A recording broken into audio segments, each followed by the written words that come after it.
You may have wondered why I look so peculiar on the television. And it's partly, I must confess to you, the fact that you see my nose as it is. In most of the films that I appear in, I put on a false nose, usually as large as I can find.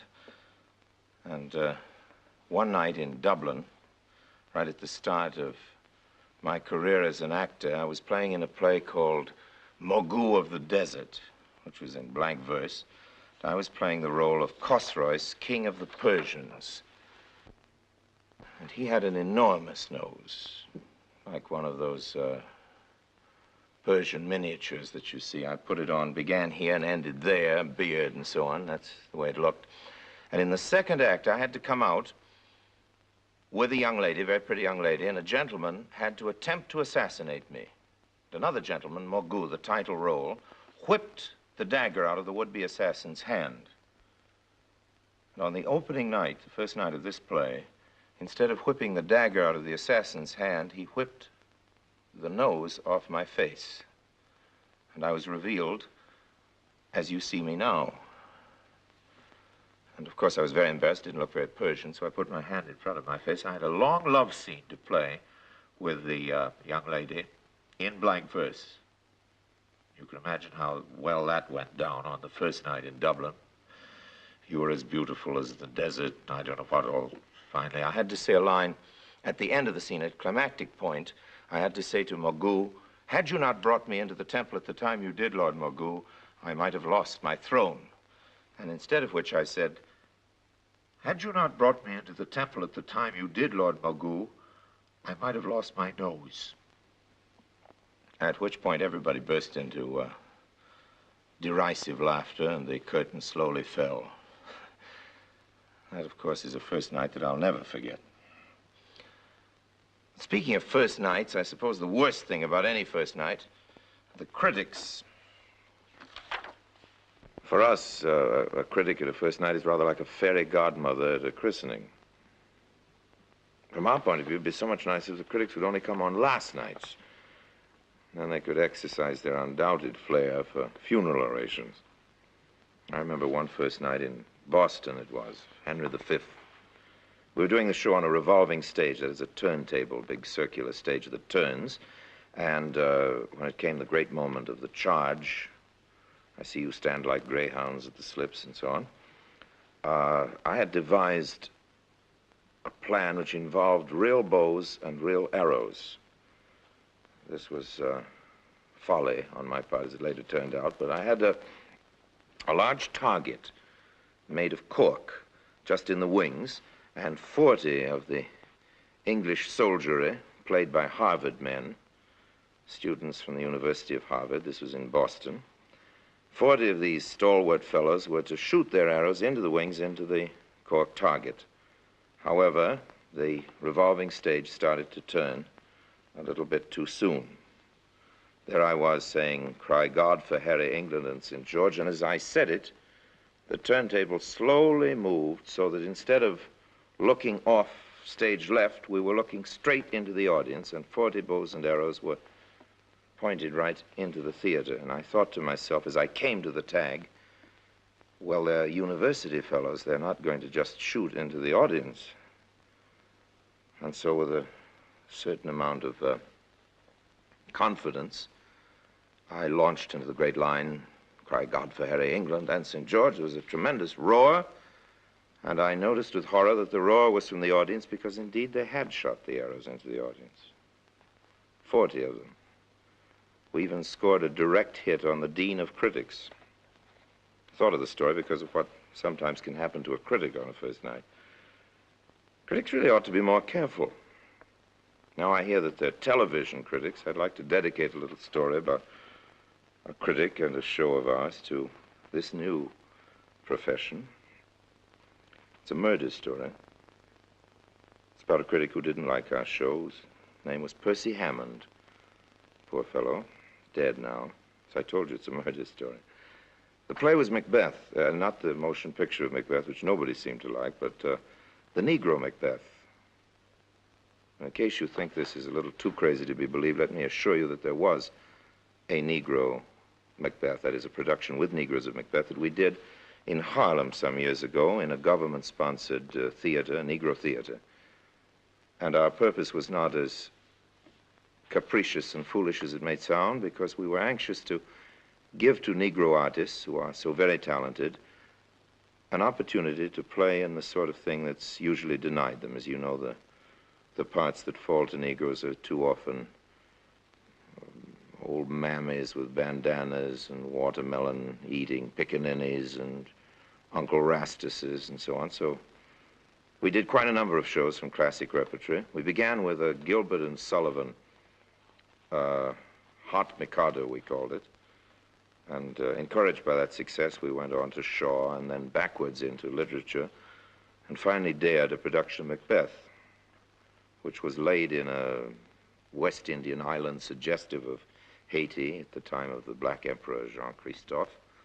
And it worked surprisingly well, because the actors were very good, and changing the blasted heath to the fetid jungle wasn't as ridiculous as you might think, because there was all that vitality on the stage, and the actors were so good, and of course, above all, the witches translated terribly well into witch doctors, voodoo witch doctors.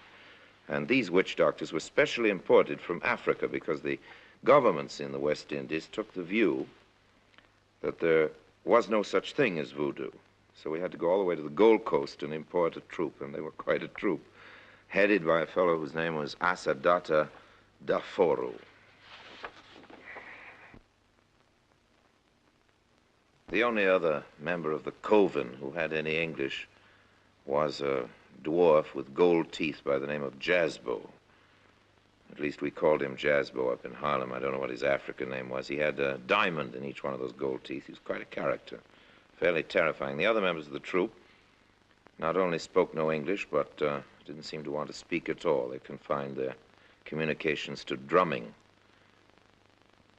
I suppose that the entire history of Shakespeare in the theater has never been a request on the first day of rehearsal for 12 live goats. Part of the cast. We said, what? And Asadata said, goats, black goats, for make devil drums. Well, we couldn't just go out and look for 12 live goats. We had to requisition them. This being a government project, we had to file the requisitions in triplicate. You can imagine what went on in Washington. I heard about that. But the goats were finally provided. The sacrificial knives were sharpened, and to the accompaniment of wild shrieks from the voodoo priests, the poor beasts were sacrificed. You can imagine the effect it had in the community of Harlem, when the whole Lafayette Theater was reeking suggestively with the odor of blood. Finally, the drums were ready, and the drumming began. The legend grew backstage, and indeed all over the community of Harlem, that to touch the drums was to die. And indeed, one poor stagehand did touch a drum and did fall from a high place and break his neck, and after that, Asadata and his rhythm boys were treated with a good deal of respect. And then we opened with Macbeth, and the drummers were fine, and the voodoo sequences, that is, the witch scenes, went very well indeed, and everybody seemed to like the show. The critics were very kind to us, except for Mr. Percy Hammond, who was a very good critic,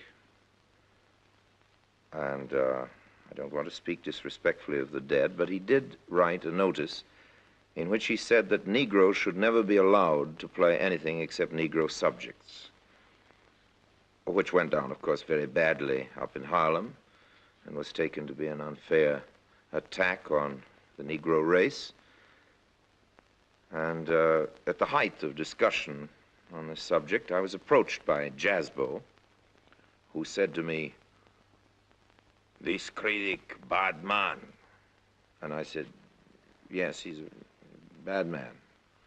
You want we make berry on this bad man?" So all this dialogue is very much like the native bearers in Tarzan and so on. I apologize for it, but it's really what went on.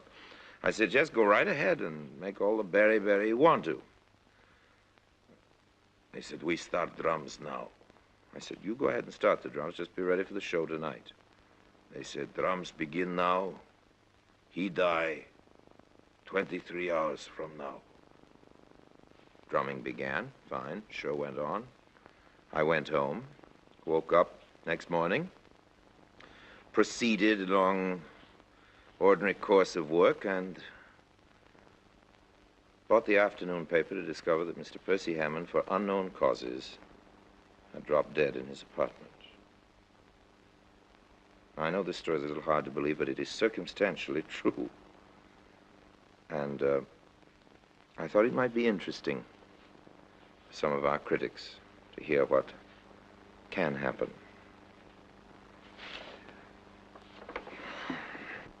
Now, this is another voodoo witch doctor. I don't name, he's a Brazilian. I ran into him in Brazil, in Rio de Janeiro, a few years ago. I'll tell you the story. Before I do, I want to assure you that I don't advocate voodoo. I don't even believe in it. And that last story about the critic, well, he died. We all do die, and I'm sure that Percy Hammond, who had a wonderful sense of humor, would like to know that the story of his passing has been woven into a Broadway legend.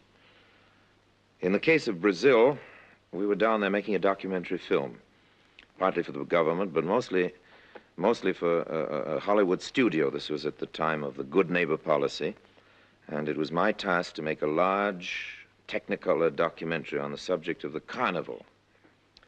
And so we took up the whole question of samba and the samba orchestra, and when I'd nearly finished the film, it occurred to me that the origins of samba lay in voodoo ceremonies, particularly in Xangu, which are practiced up in the favelas, those strange native settlements on the mountains, which are right in the midst of the city of Rio. And so I arranged with a good deal of difficulty to film a voodoo ceremony. And we had protracted conversations with the head of the group, this doctor whose sketch I've shown you. And an advance payment was arranged for. He came to my office in Rio to discuss it. And it was my unhappy lot to have to tell him that the filming was off because I had just received word from Hollywood that the president of the film studio had been removed. That sort of thing happens not only in South American governments, but also in film studios. Had been rather abruptly removed. A new president was in his place, and the entire project was off. There was no more money to spend on voodoo ceremonies. And the witch doctor assured me that this was deeply offensive, and that he and his group took it very badly. And I said I was most sorry about it myself, and I did want to finish the film, and I did hope he understood. Ah, but he said, we have spent money. We have bought entirely new costumes. And I said, well, I'm awfully sorry, but there just isn't any money from Hollywood to pay you. And I don't know how I can explain to this new administration that the voodoo ceremony must continue. Certainly not in the time already agreed on. And I was called away to the telephone again and left the doctor in my office. Had a long conversation on the phone, begging and pleading to be allowed to finish this picture, which we rather liked. The material was very interesting, and I thought it would be a good thing to finish, since so much effort had gone into it. And I was pleading my cause for some time, praying that we would be able to. And I came back to the office and found that the doctor had gone, having been told that the deal was completely off, and that on my desk,